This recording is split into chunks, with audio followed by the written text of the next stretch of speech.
Bora pro vídeo sem muita enrolação, porque tem coisa aqui que quem é saudosista, ainda por cima que fala de chinelinho, fala de corpo mole de jogador, precisa ver, e quando chegar no momento eu vou falar.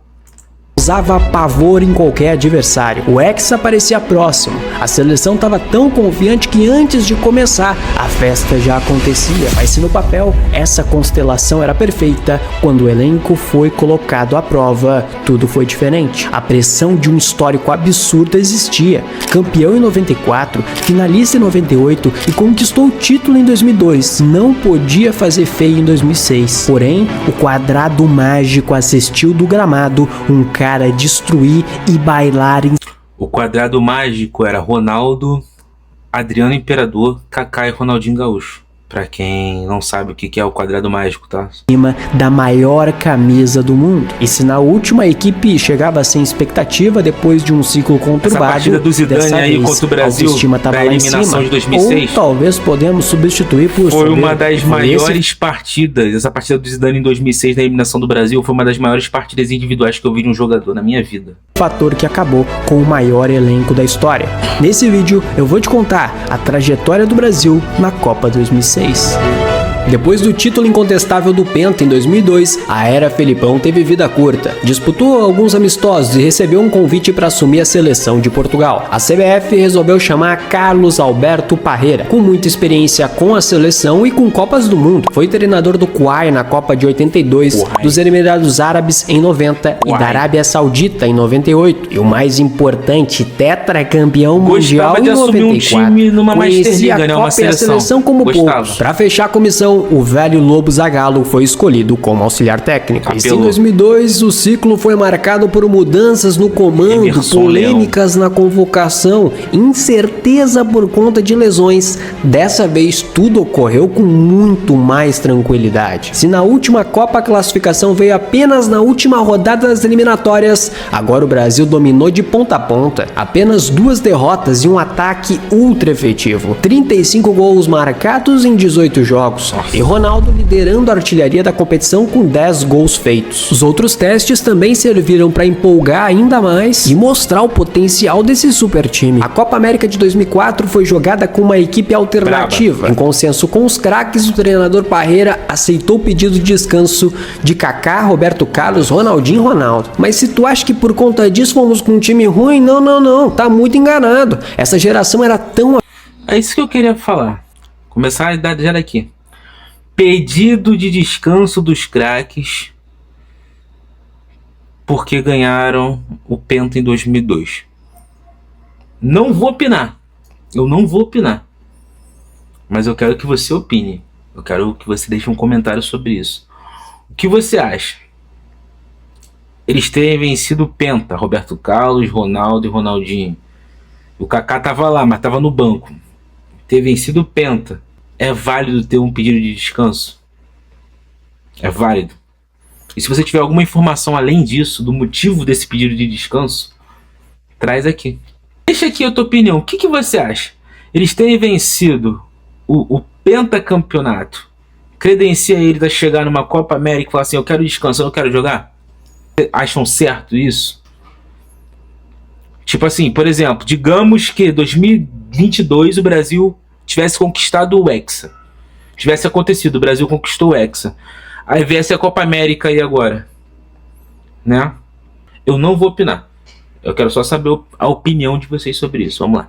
E no alternativo tinha nomes como Júlio César no gol, lateral direito Maicon, zagueiro Juan, Alex, campeão da Libertadores com o Cruzeiro com a 10, e uma dupla de ataque com Adriano Imperador e Luiz Fabiano. E a seleção chegou até a final contra a Argentina. Mas é aquilo, né? Dava pros caras poder realmente ficar de boa, porque, também tinha bons nomes Adriano e Luiz Tevez, Fabiano ainda. Sorin, Zanetti, Mascherano e D'Alessandro. E na grande final os caras começaram melhor. Aos 20 minutos, Kili Gonzalez abriu o placar com gol de pênalti. No final do primeiro tempo, o especialista em bola parada Alex bateu uma falta para dentro da área e o zagueiro Luizão apareceu sozinho para cabecear. No segundo tempo, toda a emoção da partida foi guardada para o final. No lance absolutamente atrapalhado da defesa brasileira, a bola sobrou para o Delgado, que bateu cruzado sem chances para Júlio César. 2-1 para os caras, faltando pouquíssimo tempo para acabar. Em seguida, Tevez tentou tirar a cabeça dos brasileiros do lugar, brincando ali com a pelota. E quando o título da Argentina parecia absolutamente encaminhado, faltando 30 segundos para acabar, apareceu Adriano Imperador, recebeu a bola, girou e deu um lindo chute que acertou o canto do goleiro Abondazieri. Capricha, Adriano, olha o empate! Gol! Pode até empatar! A partida foi para as penalidades. O Adriano diz que quando ele foi ajeitar essa bola, ele não queria ajeitar a bola, tá? Ele queria dar uma cotovelada no zagueiro da Argentina. Só que quando ele viu a bola tava do lado dele, ele falou assim, pô, ela tá pedindo pra eu chutar, eu vou chutar. Aí chutou, gol. Gol. O Adriano queria dar uma cotovelada, não queria fazer o gol. Absurdo. Mas fez o gol, pô. Um golaço, inclusive. D'Alessandro bateu primeiro e Júlio César pegou.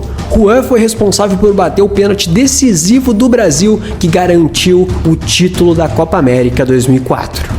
Adriano foi o grande destaque com 7 gols e a Argentina continuou a fila sem títulos, que durou 28 anos e acabou na conquista da Copa América 2021. Em 2005, a seleção brasileira disputou a Copa das Confederações. A mesma polêmica com o Ronaldo Fenômeno se repetiu. O atacante foi convocado por Parreira para fazer parte do elenco, mas publicamente pediu para ser dispensado, pedindo para descansar. Para a imprensa da época, o craque disse: próximo ano será de Copa do Mundo. Sendo assim, vou ficar 2 anos sem férias. E ainda desmereceu a competição, alegando que era igual à Copa América. O Brasil ganhava várias, mas ninguém falava nada. Parreira ficou extremamente... Pô, cara, eu falei que eu não ia opinar sobre isso, mas eu vou falar um negócio pra você. Pô, é zoado, cara, é zoado. Tanto que tu vê que gera um desconforto no técnico. Foi uma declaração. Alegando que era igual a... Infelizmente, a Copa das Confederações é igual à Copa América. Já ganhamos muita nos últimos anos. E daí? Ninguém fala, ninguém comenta, mas se perder é aquela confusão. Aí ele não podia então ajudar a ganhar? E ganhou, sem ele. Mas ganhou. Mas pô, é aquilo que eu falo. Imagina o Neymar faz isso. Tá ligado? Imagina, mesmo tendo ganhado uma Copa do Mundo. Imagina se o Neymar ganhasse uma Copa do Mundo e fizesse isso. Não sei como é que foi a repercussão da época. Copa América. O Brasil ganhava várias, mas ninguém falava nada. Parreira ficou extremamente irritado. Qual o motivo? Mas a sorte é que ele tinha como substituto... Não, o Didi com o Adriano. Cara, assim, o Adriano não foi igual o Ronaldo, mas caraca, o Adriano, ele conseguia ser um suplente de respeito pro Ronaldo Fenômeno, cara. E bota respeito nisso. Olha quem era o zagueiro da Argentina, Zanetti. Outro gênio, Adriano Imperador, que dá pra afirmar, deu conta do recado. A equipe do Parreira venceu a campeã da Eurocopa, Grécia, por 3-0. Em seguida, perdeu para o México e empatou com o Japão. Na semifinal contra a Alemanha, jogão absurdo, 3-2 para o Brasil, com 2 do Imperador e 1 do Ronaldinho. Mais uma vez, chegamos na final contra a Argentina. E agora, não teve pênalti, gol no sofrimento, nada disso. O Brasil amassou os argentinos na final, com uma goleada de 4-1, com o famoso quadrado mágico brilhando. Um gol do Kaká, outro do Ronaldinho e 2 gols do Adriano, que mais uma vez foi o artilheiro da competição. Quando o R9 não estava presente, o Robinho era quem completava o chamado quadrado. Segundo título em 2 anos, e em primeiro nas eliminatórias. O time que foi campeão mundial em 2002 só melhorava, tanto nas atuações como nos nomes à disposição. Se prepara para ouvir a convocação do Parreira para 2006. No gol, Dida, Júlio César e Rogério Ceni, Cafu e Cicinho na lateral direita, e Roberto Carlos e Gilberto na esquerda, Juan,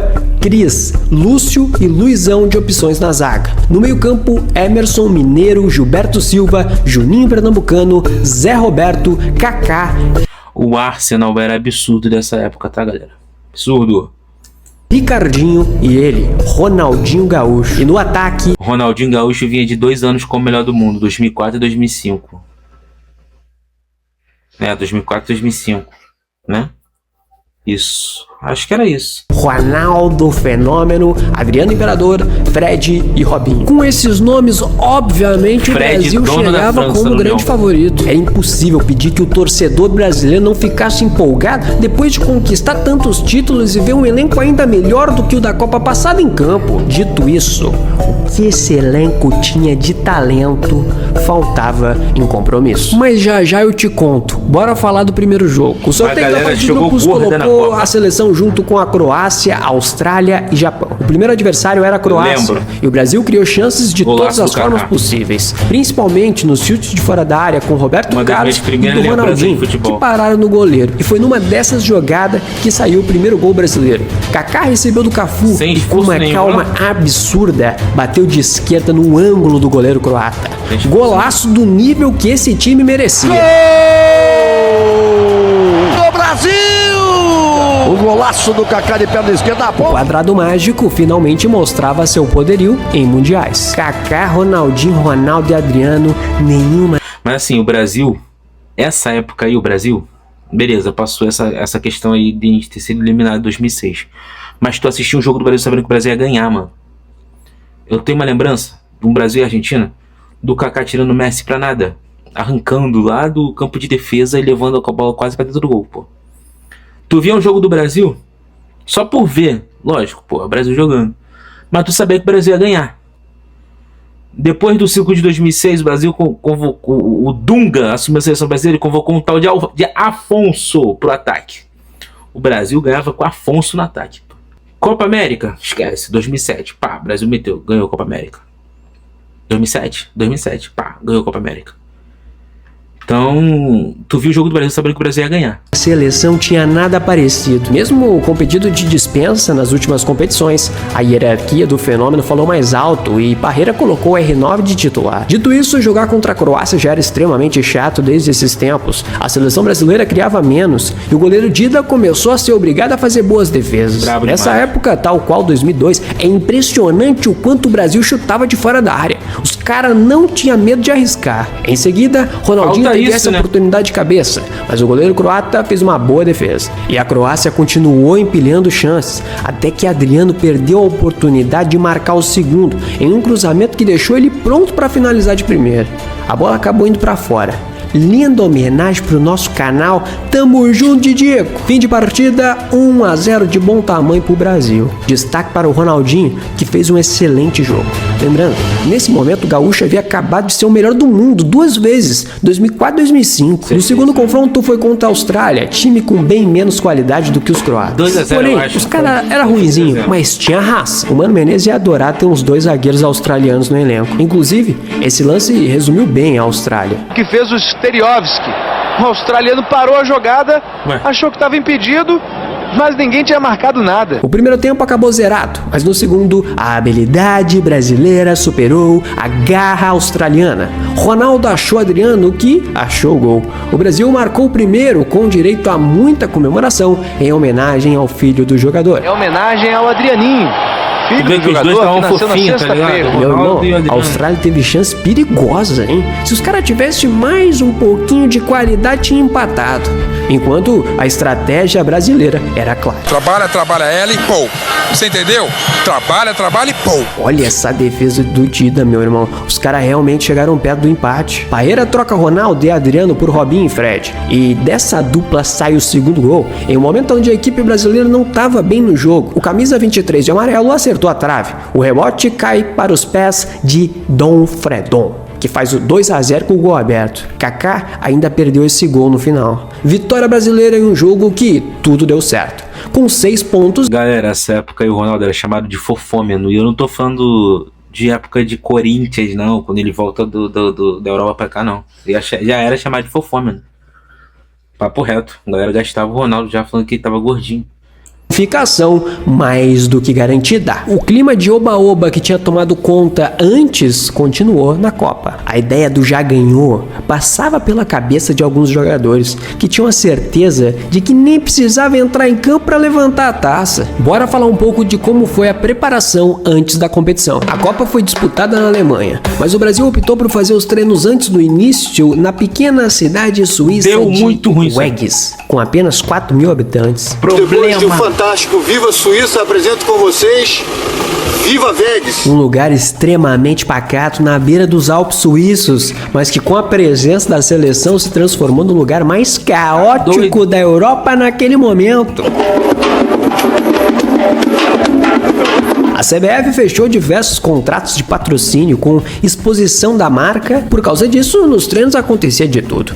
Todos os dias, mais de 5.000 torcedores vinham de todos os lugares do mundo para lotar as arquibancadas. Jornalistas ficavam à beira do gramado em busca de registros. Rodas de pagode aconteciam no vestiário, no hotel e até na beira do campo. Sempre surgia uma nova manchete e nunca relacionada a futebol. Uma fã invadiu o gramado e rolou na grama com o Ronaldinho Gaúcho. Jogadores fizeram um campeonato de videogame e depois foram pra balada com Roberto Carlos e companhia. Alguns dias antes da estreia, foram flagrados passando a noite em Lucerna, cidade suíça a 20 quilômetros da concentração. Isso sem contar o convite que fizeram para o neguinho da Beija-Flor fazer um som pra animar a galera. Resumindo, o clima era esse, uma bagunça total. Enquanto outras seleções se preparavam com intensidade, a seleção fazia festa dia e noite na Suíça. Nós chegamos na Copa aqui, gente, um grande time a ser batido. Afinal, os grandes craques não precisam treinar. Mas será mesmo? O último adversário do grupo era o Japão, treinado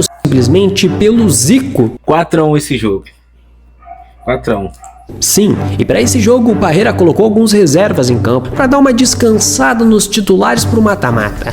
Mas que outra seleção pode se dar ao luxo de ter no banco de reserva Juninho Pernambucano, Gilberto e Robinho? Os 11 que entraram em campo ainda eram um timaço. No primeiro tempo, só o Brasil jogou e criou muitas chances.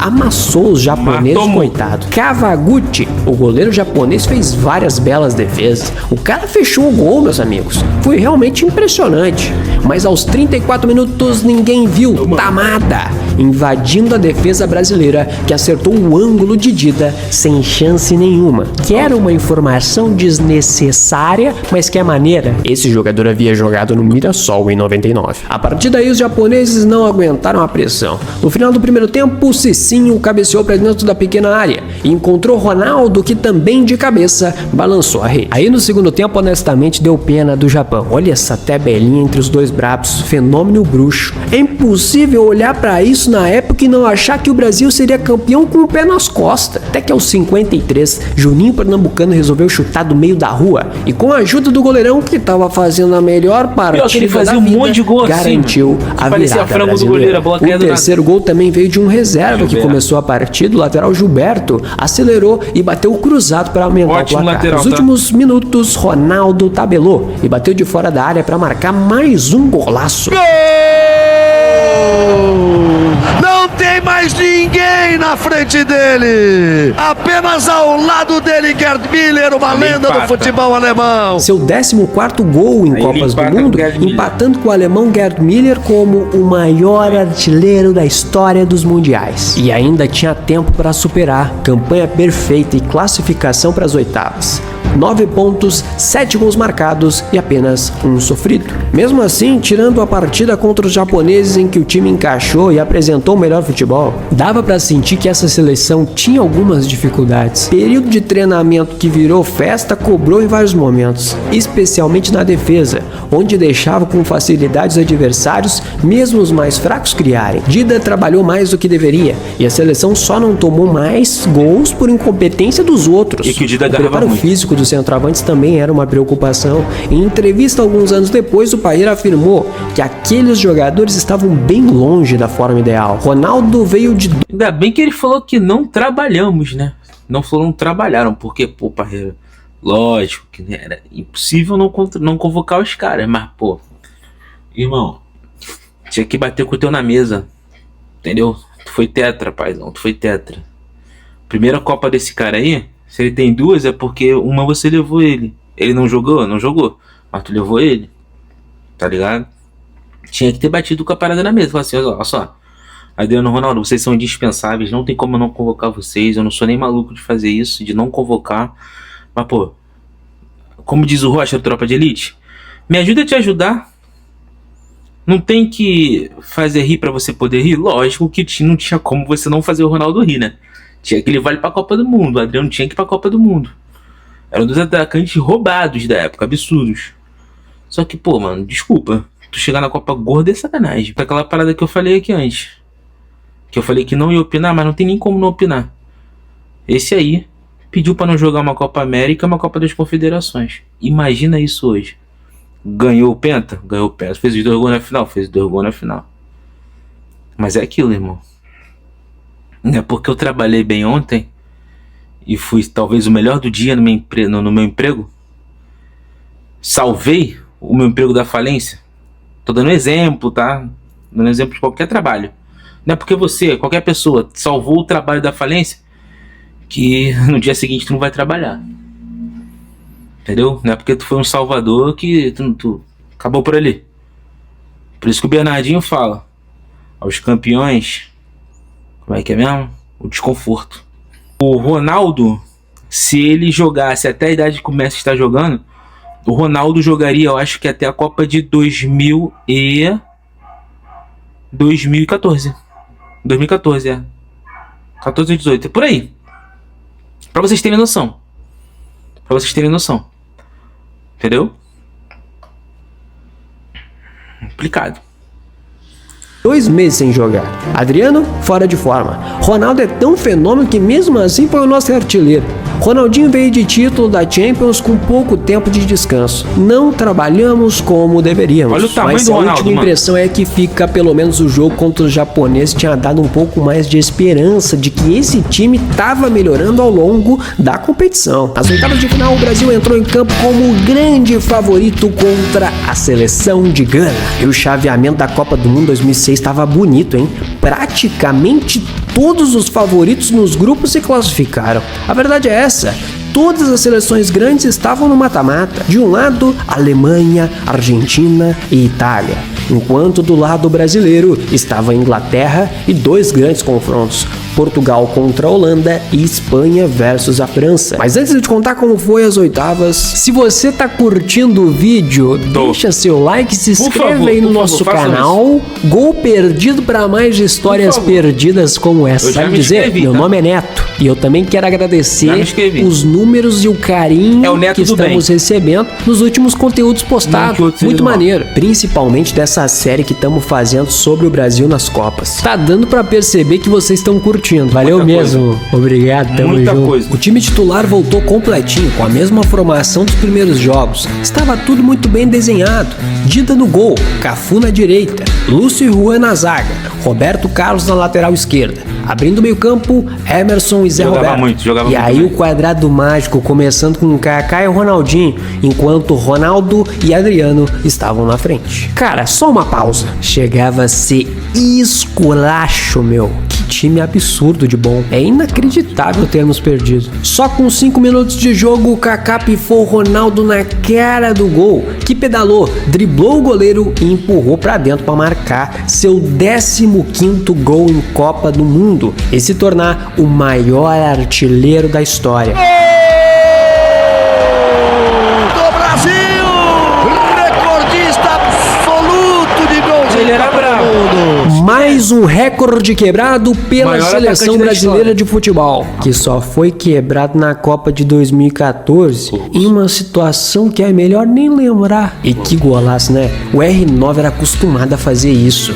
Hoje em dia parece que a gente não vê mais gols dessa forma, pedalando na frente do goleirão. Em seguida, mais uma bola enfiada, desta vez para Adriano, que acabou desperdiçando uma grande chance. Vale dizer, o time de Gana estava longe de ser ruim e até conseguiu criar suas chances aqui e ali.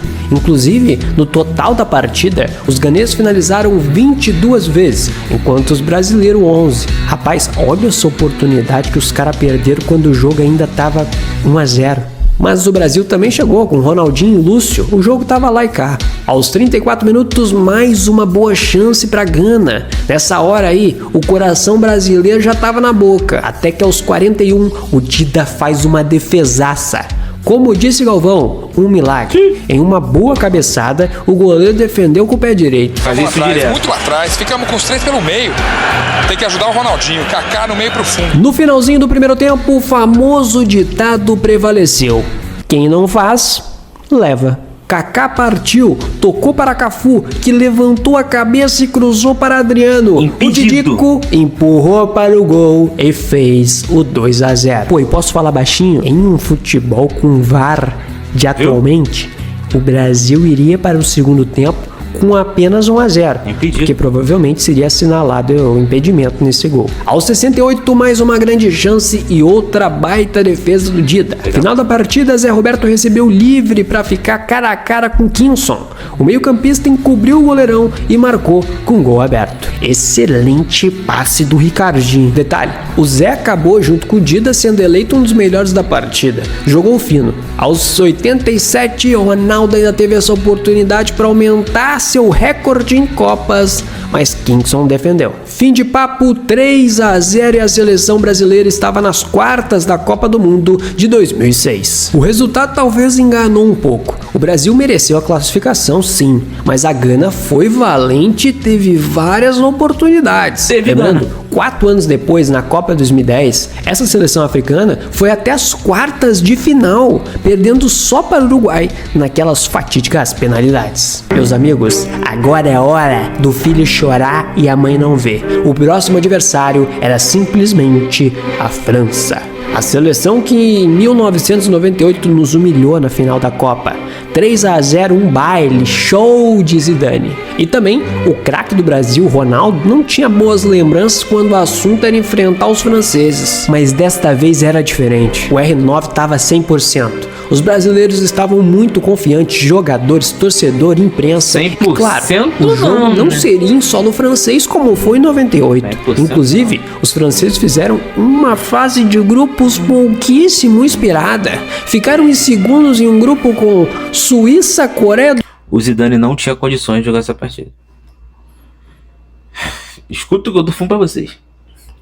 A melhor partida individual, uma das melhores partidas individuais que eu vi de um jogador, e quando a França se classifica das oitavas para as quartas, ele teve uma lesão que era quase certo, se não certo, ele não jogar contra o Brasil. Só que ele falou, sabe o quê? Não. Se fosse outra seleção, eu não jogava porque eu confio na minha seleção, mas contra o Brasil eu quero jogar. Aí a Xuxa virou Regina Casé, né? No Sul e Togo, a história poderia sim sorrir pro Brasil. E falando em chaveamento, novamente podemos cravar: nada de zebra. A Alemanha passou pela Suécia e nas quartas enfrentaria a Argentina, que eliminou o México, enquanto a Itália venceu só por 1-0 a Austrália e enfrentaria a Ucrânia. A Inglaterra passou pelo Equador e pegou o Portugal nas quartas. Os portugueses eliminaram os holandeses. E nossos rivais nas oitavas de final passaram pela Espanha com gols de Ribéry, Vieira e Zidane. E olhando os 11 desse time da França, era uma excelente equipe, obviamente. Mas cara, vamos ser sinceros, no papel a do Brasil era muito melhor, tinha muito mais qualidade. Inclusive, fazendo a mesma brincadeira que fiz no vídeo sobre a Copa de 2022, se fazer um mano a mano das seleções por posição antes do jogo, talvez apenas um da França seria escolhido. Apenas Zinedine Zidane. E em 2022, em um mano a mano antes do confronto Brasil versus Croácia, apenas um seria escolhido também, o tal do Luka Modric. Dito isso, os europeus entraram em campo com Barthez no gol, Sagnol, Galas, Thuram, Abidal na linha defensiva. Aí o meio campo era embaçado mesmo. Makelele, Vieira e Zidane. No ataque, Malouda, Ribéry e Thierry Henry, que era diferenciado também. O Parreira precisou mexer no time, tirou Adriano para povoar o meio-campo com Juninho Pernambucano e sacou o Emerson para colocar o Gilberto Silva, que tinha muito mais a característica de volante e também conhecia o Henry nos tempos de Arsenal. O restante da equipe ficou igual. Antes da bola rolar, acontece aquele famoso encontro: Zidane, Ronaldo, Ronaldinho e Henry, todos sorrindo e com uma tranquilidade que pareciam estar num churrasco, em casa, de boa. Nem parecia que estavam prestes a fazer um jogo histórico. Aí, na moral, em um mata-mata de Copa. Partida começa em... Tu vai jogar? Não, tu vai jogar não, né? Porque muito tempo mais que eu não jogo bola. Muito tempo. Papo de 6 anos. Irmão, quando eu ia jogar, podia ser o meu amigo do outro lado. Mas meu amigão mesmo, cara. Sei lá, aquele amigão. Mas não era meu amigo mesmo quando começava o jogo. É por isso que eu falo, esses caras aí, eles vivem numa bolha, mano. Vivem numa bolha, tá ligado? Eles sentem, lógico, pô, deve ser chatão. É chatão tu ser eliminado, tu perder, tu não ganhar. Que é isso aí, né? Tem questão aí que, pô, o montão aí que tava em campo já tinha conquistado um. E tava acomodado, pô. Estavam acomodados, né? Então meio que eles estavam sem um peso nas costas, mas com um peso nas costas, mas eu posso dizer aqui menor do que deveria ser. E aí explica, pô. E com 30 segundos já deu pra perceber quem seria o dono daquele confronto. Zinedine Zidane. Olha a tranquilidade que esse cara domina a bola e se livra da marcação de 3 como estivesse desviando de um poste na calçada. O meio-campista já tinha sido o carrasco do Brasil em 98, como eu disse aqui. Marcou 2 gols na final e foi um pesadelo para o povo brasileiro. 8 anos depois, com 34 anos de idade, era sua última Copa e ele parecia ainda mais leve em campo, jogando muito. E podemos dizer que a amarelinha dominou o jogo nos primeiros minutos. Não teve chances claras, mas ficava mais com a bola. Inclusive, Ronaldo teve uma grande oportunidade aqui, hein? Nesse baita passe do Ronaldinho, mas infelizmente pegou mal na bola. Depois disso, a França finalmente entrou em campo, porém bem parecido com o Brasil, 0 chances claras de gol. Dito isso, no centro do gramado, um cara tava brilhando. Honestamente, é até um pouco humilhante ver a facilidade com que Zidane dominou a seleção brasileira. Parecia outro esporte.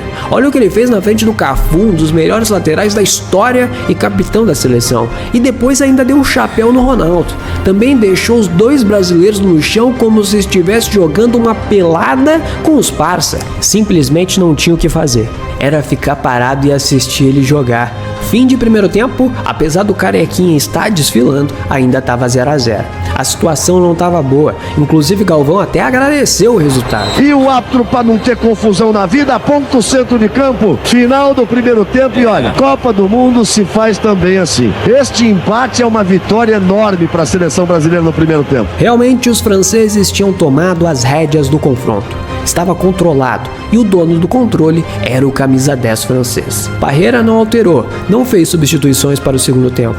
E logo no começo, Zidane cobrou para a área, Patrick Vieira cabeceou e a bola passou perto. Henry teve a primeira oportunidade, mas Juan apareceu para tirar. Em seguida, o camisa 12 francês até marcou, mas estava bem impedido.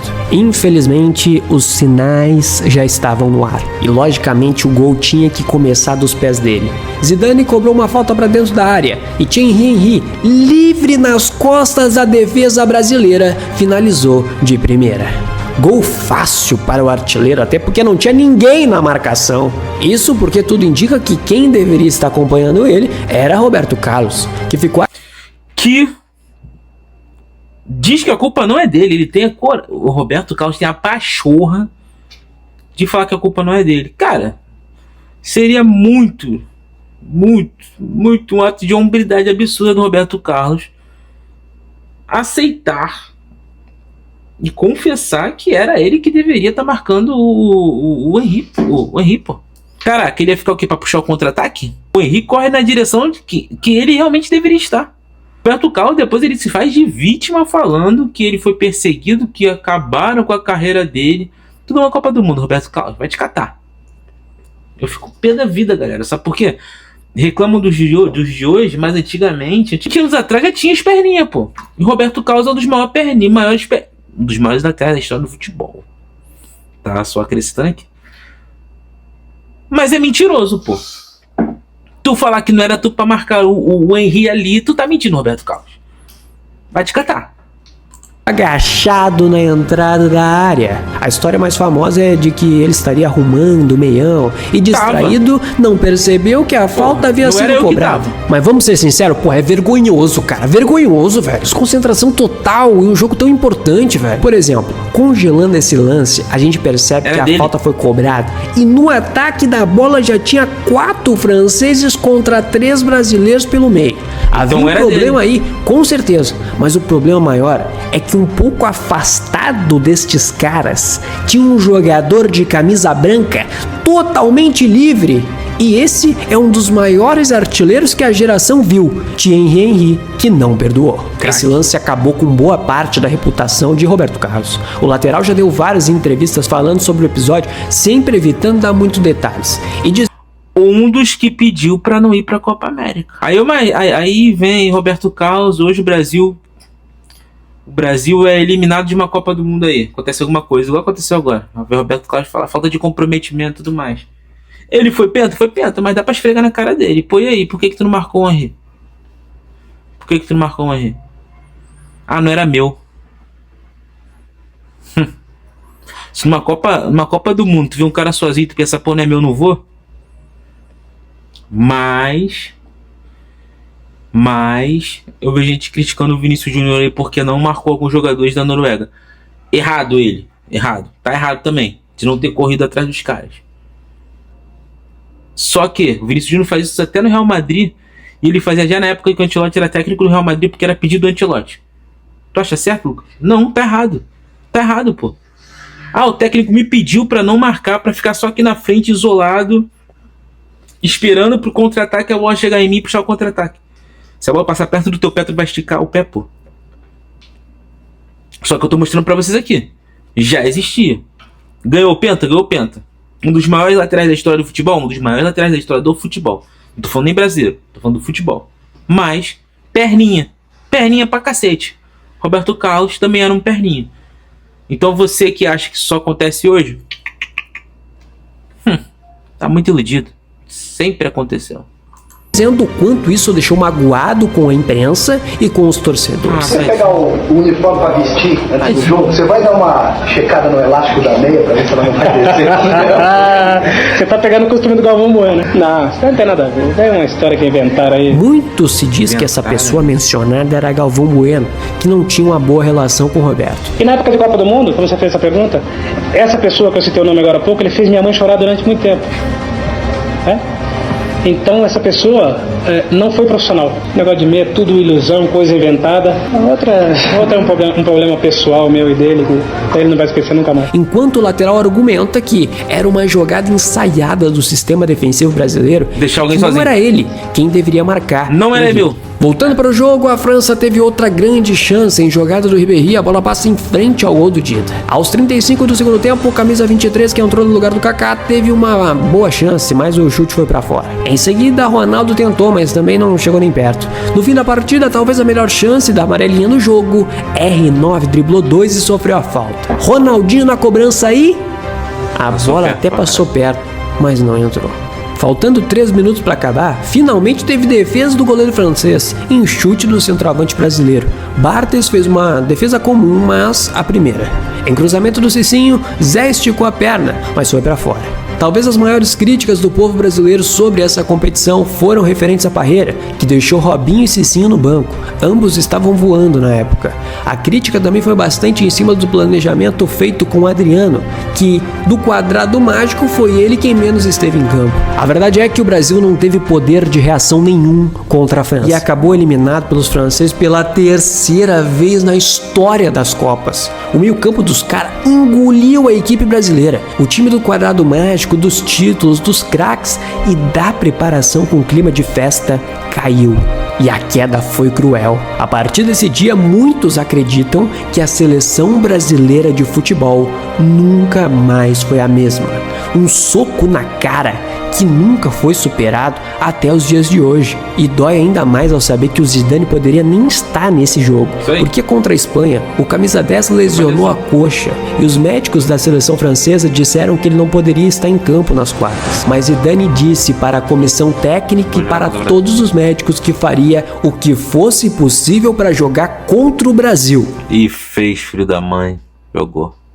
E não só jogou, mas também nos destruiu. Na semifinal, a França passou por Portugal com 1-0, gol de Zinedine. E na final, perdeu nos pênaltis para a Itália, em confronto que resultou... Falou da irmã dele, irmão. Pô, tu seria expulso de uma Copa por se falasse da tua irmã, mano? Da tua mãe? Tu daria uma cabeçada do cara? Sei lá, mano. Tipo assim... Se fosse com 10 anos, 12 anos, 15 anos, talvez eu seria expulso de um interclasse, alguma coisa assim. Mas sei lá, eu sendo um profissional, um jogador profissional, pô, eu ia xingar o cara de tudo, ia mandar ele pra vários lugares, agora dar uma cabeçada. Tu ser o Zidane, tu fazer o Materazzi te expulsar. Bem, dizem que foi isso, né? Falou da irmã dele. Fazer isso, bizarrão, bizarrão. Eu nunca vou entender isso daí. Ah, ele quis. Porra, mas é estranho. É estranho. No fatídico lance da cabeçada de Zidane no Materazzi. Naquele momento, a Itália conquistou seu 4º título de Copa. Inclusive, acredito que seria legal fazer um vídeo contando a história completa dessa Copa aqui, porque foi maneiraça. Já a seleção brasileira passou por mais um fracasso. As explicações para essa derrota são muitas, e hoje em dia ninguém mais nega o quanto a falta de preparação foi crucial para acabar com as chances do Brasil. Eram muitos craques reunidos, mas um time mesmo não dava para dizer que a seleção tinha em 2006. Já em 2002, meu amigo, o papo é outro. Nós fizemos um vídeo contando a história de como o Brasil desacreditado conquistou o pentacampeonato. Galera, de novo, o link do vídeo tá aqui na descrição. Deixa um like e se inscrevam no canal. Gol Perdido.